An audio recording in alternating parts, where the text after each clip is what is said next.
السلام علیکم دوستو، ہم آپ کے لیے لائے ہیں بہت ہی پیاری پیاری اور مزیدار کہانیاں۔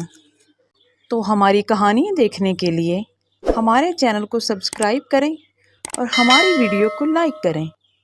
تو چلو آئیں مل کر دیکھتے ہیں آج کی نئی کہانی۔ کسی گاؤں میں وقار اور اس کی بیوی رہتے تھے۔ ان کے 2 بچے تھے، ایک بیٹا عامر اور ایک بیٹی ماریا۔ ماریا عامر سے بڑی تھی اور وہ بیٹا اور بیٹی میں بہت فرق کرتے تھے۔ وقار نے اپنی بیٹی کا داخلہ گاؤں کے پرائمری اسکول میں ہی کروا دیا اور کچھ عرصہ بعد ان کا بیٹا بھی اسکول جانے لائق ہو گیا۔ تو وقار اپنی بیوی سے کہنے لگا، میں سوچ رہا ہوں کہ بیٹے کا داخلہ شہر کے سب سے بڑے اسکول میں کروا دوں، لیکن اس کا خرچہ تو بہت زیادہ ہے۔ ہمارا اکلوتا بیٹا ہے، ہمیں اتنا تو کرنا ہی ہوگا، یہی ہمارے بڑھاپے کا سہارا ہوگا۔ اس پر لگایا گیا پیسہ ہمیں سود سمیت واپس مل جائے گا۔ ہم نے یہ پیسے قبر میں تھوڑی لے کے جانے ہیں، اسی نے تو ہمارا آگے نام کمانا ہے۔ ٹھیک ہے، میں اس کا داخلہ شہر کے سب سے اچھے اور بڑے اسکول میں کروا دیتا ہوں۔ روزانہ اس کو بس لینے آئے گی اور چھوڑ بھی جایا کرے گی۔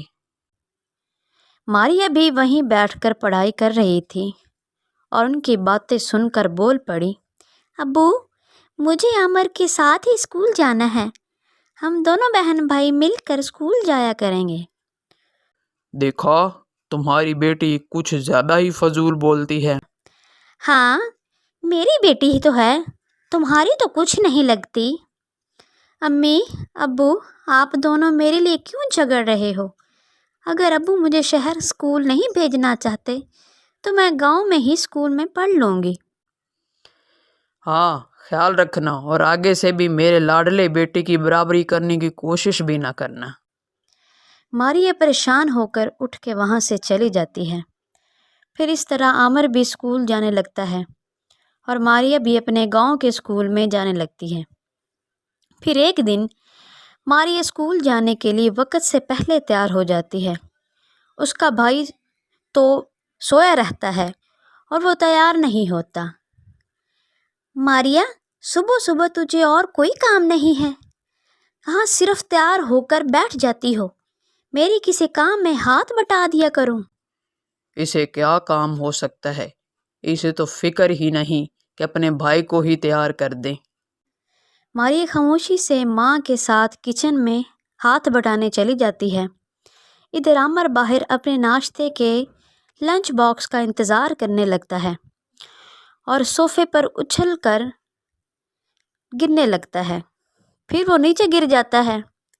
سب لوگ بھاگ کر آتے ہیں عامر کی طرف، تو وقار صاحب اپنی بیٹی کو ہی باتیں سنانے لگتے ہیں اور کہتے ہیں، یہ ماریا تو اس گھر میں بس فضول ہی پڑی ہے، اتنا نہیں کر پائی کہ اپنے بھائی کا خیال رکھے۔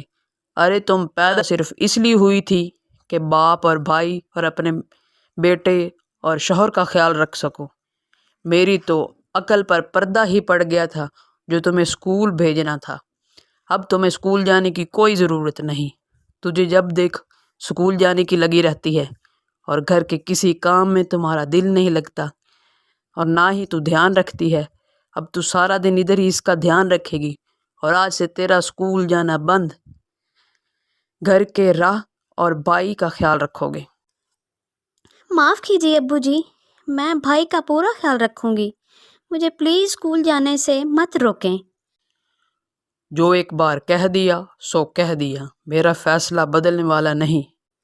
اس طرح ماریا کا اسکول جانا بند ہو جاتا ہے اور عامر کی تعلیم جاری رہتی ہے۔